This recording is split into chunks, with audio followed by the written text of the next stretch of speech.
ముగిసిన వివాదాన్ని మళ్ళీ తెరపైకి తీసుకొచ్చిన అమాత్యులు వివేక్ వెంకటస్వామి.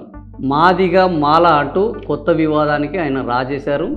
అడ్లూరి లక్ష్మణ్ మీద పొన్నం ప్రభాకర్ చేసిన వ్యాఖ్యలు వైరల్ అయినాయి. ఆ తర్వాత దున్నపోతు అని ఈయన మాట్లాడము, దానికి దళిత సంఘాలన్నీ బగ్గుమనడము, తప్పని పరిస్థితుల్లో కాంగ్రెస్ పార్టీ చొరవ తీసుకుని ఇద్దరిని ఒకే లంచ్కు పిలిచి పొన్నం ప్రభాకర్ తోటి క్షమాపణ చెప్పించారు. అంతా ముగిసింది అనుకుంటే మంత్రి వివేక్ మళ్ళీ ఈ వివాదాన్ని మొదలుపెట్టారు. దీనికి కారణం ఏంది? అడ్లూరి లక్ష్మణ్ తన పక్కనే కూర్చోవడం తనకు నచ్చట్లేదు అని నేరుగా మంత్రి అడ్లూరి లక్ష్మణే వివేక్ వెంకటస్వామి మీద ఆరోపణలు చేశారు. ఆ తర్వాత పొన్నం ప్రభాకర్ క్షమాపణలు చెప్పారు. అయితే అడ్లూరి లక్ష్మణ్ ఈ వివాదంలో పైచేయి సాధించడం పొన్నం ప్రభాకర్కు వివేక్ వెంకటస్వామికి ఏమాత్రం నచ్చలేదు. ఇంత జరిగితే అడ్లూరి లక్ష్మణ్కు క్షమాపణలు చెప్పాల్సి వచ్చిందని ప్రభాకరు ఆయన పక్కనే ఉండి సమర్థించిన వివేక్ వెంకటస్వామి నొచ్చుకొని మళ్ళా విభేదాన్ని రెచ్చగొట్టారు. దీని వెనుక పొన్నం ప్రభాకర్ ఉన్నారు.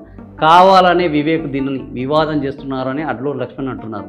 మరి నిజంగానే ఈ వివాదంలో పొన్నం ప్రభాకరు కావాలని వివేక్ వెంకటస్వామి దీన్ని వివాదం చేస్తున్నారు అని మీరు అనుకుంటే మీ అభిప్రాయాన్ని కామెంట్ల రూపంలో తెలియజేయండి.